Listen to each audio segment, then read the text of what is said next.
శ్రీమాత్రే నమః. జై లలితాంబికాయి నమో నమః. అమ్మ దయతో అందరూ బాగుండాలండి, అందులో మనం ఉండాలి. అందరికీ శుభోదయము. లలితా నవరాత్రుల్లో ఆఖరి రోజు ఇవాళ దశమి సోమవారము.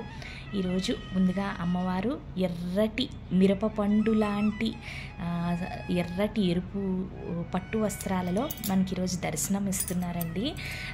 అప్పుడే ఆఖరి రోజు వచ్చేసింది. ఇవాళ సోమవారం ఉదయం పూజ అయిపోయిందండి. నేను కొంతసేపు నైవేద్యం పెట్టేసుకున్న తర్వాత ఉద్వాసన మంత్రం కూడా చెప్పేసుకుని సాయంత్రం లోపల అమ్మవారిని కదిపేసుకుని తీసేసుకుంటాను. ఎందుకంటే మళ్ళీ రేపు మంగళవారం కాబట్టి బుధవారం వరకు ఉంచుకోవడం అంటే కొంచెం మళ్ళీ నైవేద్యాలు అవి పెట్టుకోవాలి కదండి. అందుకని ఈరోజే తీసేసుకుంటున్నాను. ముందుగా ఈరోజు అమ్మవారి అలంకరణ చూసేసుకుందామండి. చూసేసుకున్న తర్వాత లలితలో ముఖ్యమైన శ్లోకాల గురించి చిన్న వివరణ తెలుసుకుందామండి. ఇవాళ అమ్మవారు సర్వశక్తిమయిలా ఉన్నారండి. పెద్ద బొట్టు పెట్టుకుని వజ్రాల బొట్టు అన్నమాట.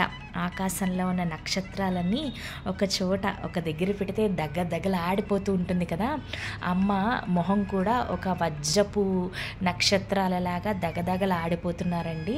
చూడండి అమ్మ ఎంత బాగున్నారో. త్రిశూలధారిని, త్రిశూలం పట్టుకుని ఆదిపరాశక్తి లలితా పరమేశ్వరి మనకి దర్శనం ఇస్తున్నారు.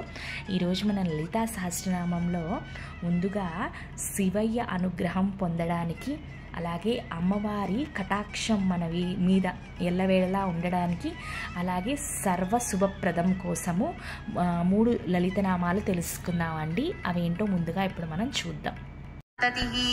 శివదూతి శివారాధ్య శివమూర్తి శివంకరీ. 88వ శ్లోకంలో 2వ లైన్ అండి.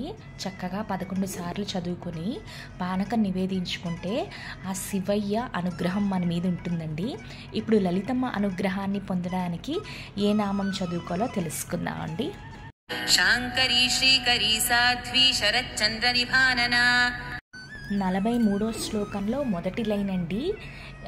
ఈ లైన్ చదువుకుంటే అమ్మవారి కృప. అలాగే 88వ శ్లోకంలో 2వ లైను శివయ్య కోసమండి. ఈరోజు ఆఖరి రోజు కాబట్టి ఆ శివయ్య అలాగే ఆ లలితమ్మ అనుగ్రహం మన మీద ఎల్లవేళలా ఉండాలి. అలాగే మనం ఏ పని చేసినా సకల కార్యసిద్ధి సర్వం అంటే మొత్తం అంతా కూడా శుభప్రదం అవ్వడానికి లలితలో ఏ నామం చదువుకోవాలో ఇప్పుడు చూద్దాం. సుధాసాగర మధ్యస్థ కామాక్షి కామదాయిని. 23వ శ్లోకంలో 2వ లైను అండి. ఈ లైను ఎవరైతే 11 సార్లు చదువుతారో వాళ్ళకి సర్వకార్య సిద్ధి, ఏ పనైనా ముఖ్యమైన పనులు చేసుకునే వాళ్ళకి ఎలాంటి ఆటంకాలు విఘ్నాలు లేకుండా చక్కగా ఆ పని సఫలీకృతం అవుతుంది, విజయవంతంగా అవుతుంది. ఈరోజు మనము ఆ శివయ్య అనుగ్రహం కోసము, లలితా త్రిపుర సుందరి చల్లని చూపు కోసము, అలాగే శివయ్య లలితమ్మ సమక్షంలో ఏ పని చేయాలన్నా చక్కగా కార్యసిద్ధులు అవ్వడానికి చక్కగా 3 పనుల కోసము 3 విధమైన లలితా నామాల గురించి తెలుసుకుందామండి. అమ్మవారు చూడండి చక్కగా నవ్వుతున్నారు. అమ్మ వెళ్ళిపోతుంది, ఇంకా రేపటి నుంచి ఉండరు. చాలా బాధ అనిపిస్తుంది. అంటే ఇన్ని రోజులు మనతో ఉన్నారు. చక్కగా అమ్మ ఎర్రటి మొహంతో మనందరికీ దర్శనం ఇచ్చారండి. మనము లలితా సహస్రనామంలో ప్రతి సమస్యకి ముఖ్యమైన పరిష్కారాలు ఈ 10 రోజులు చక్కగా తెలుసుకున్నాము, నేర్చుకున్నాము. ఎవరికైతే ఆర్థిక సమస్యలు ఉంటాయో, లేదంటే ఆరోగ్య సమస్యలు, సంతాన సమస్యలు, పెళ్ళి కాని వాళ్ళు, రకరకాల సమస్యలు ఉంటాయి. నేను చక్కగా 10 రోజులు 10 సమస్యలకి వివరణతో, అలాగే అందమైన అమ్మవారి అలంకరణలతో ఈ వీడియో చక్కగా ఈ 10 రోజులు చక్కగా అయిందండి. తప్పకుండా మీరు 11 సార్లు చదువుకుని అమ్మవారికి పానకాన్ని నివేదించుకోండి. ఇంకా ఉంటామండి. సర్వం శ్రీ లలితా అర్పణమస్తు. శ్రీమాత్రే నమో నమః.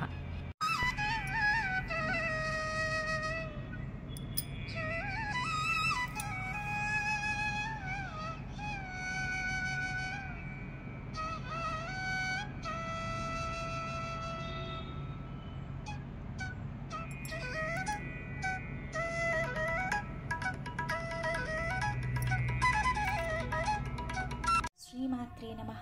నవరాత్రుల్లో చివరి రోజు పూజ జరిగిన తర్వాత ఉద్వాసన మంత్రం చెప్పుకోవాలండి.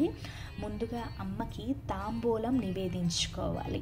ఈ తాంబూలంలో ఒక చీర, ఒక బ్లౌజ్ పీస్, తామలపాకులు, అలాగే వక్క ఇవన్నీ జోడించుకుని అమ్మకి తాంబూలం నివేదించుకోవచ్చు.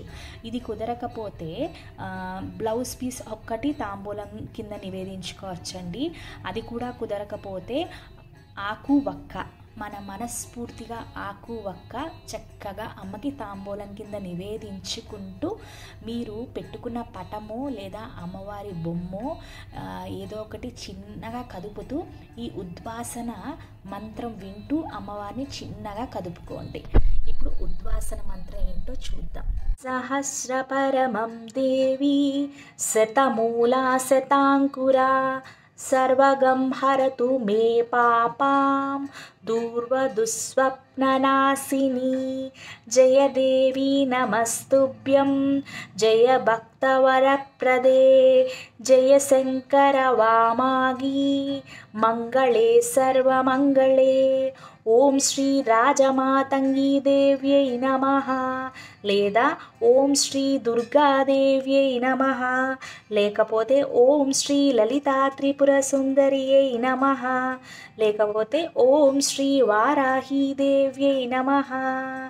యదాస్థానం ఉద్వాసయామి పునరాగమ్య చ పునరాగమ్య చ పునరాగమ్య చ.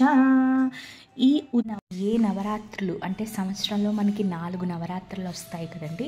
ప్రతి నవరాత్రికి ఇదే ఉద్వాస మంత్రము. కాకపోతే వారాహి అని, శ్యామల అని, దుర్గమ్మ అని లేదా లలితమ్మ అని మనం పేరు మార్చుకోవాలి అంతే. మన లలితా నవరాత్రుల్లో ఆఖరి 2 రోజులు ఉన్నాయండి. తప్పకుండా పూజ చేసుకోండి. ఉద్వాసన సోమవారం రోజు అంటే 7వ తారీఖున పూజ జరిగిపోయిన తర్వాత ఉద్వాసన చెప్పేసుకోండి. ఆ రోజుతో దశమి తిథి కూడా అయిపోతుంది కాబట్టి మళ్ళీ మరుసటి రోజు మంగళవారం వస్తుంది కాబట్టి సోమవారమే తెల్లవారుజామున పూజ అయిపోయిన తర్వాత ఉద్వాసన చెప్పేసుకుని ఇంకా సాయంత్రం లోపల అమ్మవారినో లేదంటే మీరు పెట్టుకున్న ఫోటోనో తీసేసుకోవచ్చండి. మనందరికీ కూడా ఆ జగన్మాత లలితమ్మ ఆశీస్సులు ఉండాలని కోరుకుంటూ శ్రీమాత్రే నమః. లోకా సమస్త సుఖినో భవంతు.